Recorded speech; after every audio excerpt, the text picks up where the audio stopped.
நகரங்களின் தூய்மையையும் சமூக மரியாதையையும் தினமும் காக்கும் அமைதியான வீரர்கள் தூய்மை பணியாளர்கள்.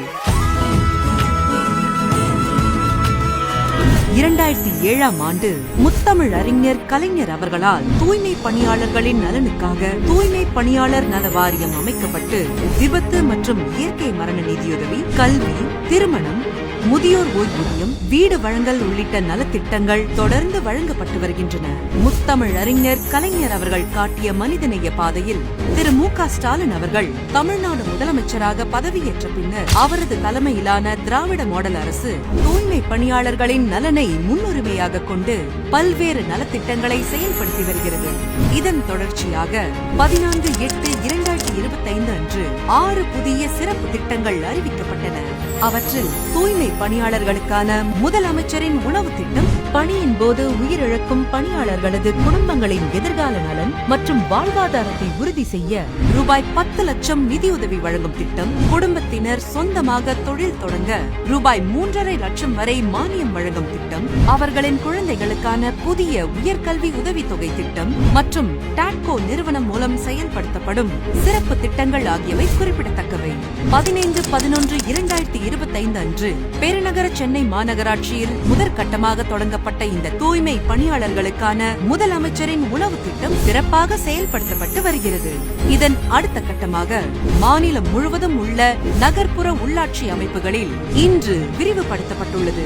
பெருநகர சென்னை மாநகராட்சி உள்ளிட்ட 25 மாநகராட்சிகள், 145 நகராட்சிகள் மற்றும் 479 பேரூராட்சிகளில் பணியாற்றும் 1,29,689 தூய்மை பணியாளர்கள் இந்த உணவு திட்டத்தில் பயன்பெறுகின்றனர். இந்த திட்டத்தை செயல்படுத்துவதற்காக ஆண்டு ஒன்றிற்கு ரூபாய் 213.92 கோடி ஒதுக்கீடு செய்யப்பட்டுள்ளது. இந்தியாவிலேயே முதன்முறையாக தூய்மை பணியாளர்களுக்கு அரசே நேரடியாக உணவு வழங்கும் திட்டம் தமிழ்நாட்டில் நடைமுறைப்படுத்தப்படுவது குறிப்பிடத்தக்கது. இந்த திட்டத்தின் கீழ் சுகாதாரமாக சமைக்கப்பட்ட சுவைமிக்க சத்தான உணவு சிற்றுண்டி கலன்களில் நிரப்பப்பட்டு சூடும் சுவையும் குறையாமல் கொண்டு செல்லப்பட்டு தூய்மை பணியாளர்கள் பணியாற்றும் இடத்திற்கு அருகிலேயே உள்ளாட்சி அமைப்புகளுக்கு சொந்தமான சுத்தமாக பராமரிக்கப்படும் கட்டடங்களில் மரியாதையுடன் வழங்கப்படும். இதன் மூலம் தூய்மை பணியாளர்களுக்கு சத்தான உணவு குறித்த நேரத்தில் கிடைப்பது உறுதி செய்யப்படுகிறது. காலை 4 மணிக்கு எழுந்திருக்கனால எதுவுமே சமைக்க முடியாது, சாப்பிட்றதுக்கு டைமே கிடைக்காது. நாங்க வீட்டுக்கு 3 மணிக்கு போய் தான் நாங்க வீட்டிலேயே சாப்பிடுவோம். இப்போ நாங்க சாப்பிட்டுட்டு கொஞ்சம் தெம்பா வேலை செய்ய முடியும் எங்களால.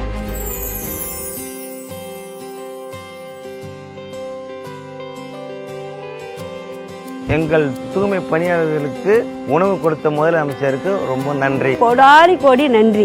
என்னுடைய கனவு உங்க வாழ்க்கை தரம் முன்னேறணும், உங்களுடைய உடல்நலம் பாதுகாக்கப்படணும், உங்க பசங்க நல்லா படிச்சு உயர்ந்த பொறுப்புகளுக்கு அதுல வந்து உட்காரணும், உங்க சுயமரியாதையை காத்து உங்க பசியை போக்கிடத்தான் இன்னைக்கு இந்த முதலமைச்சரின் உணவு திட்டத்தை தொடங்கி இருக்கிறோம். இந்த மாநகரத்தை தூய்மையா பாதுகாக்கிற உங்களை பாதுகாக்க வேண்டியது எங்களுடைய கடமை. தூய்மை பணியாளர்களின் நல்வாழ்விற்காக தொடர்ந்து செயல்படும் மாண்புமிகு முதலமைச்சர் அவர்களுக்கு எங்களது நெஞ்சார்ந்த நன்றியினை தெரிவித்துக் கொள்கிறோம்.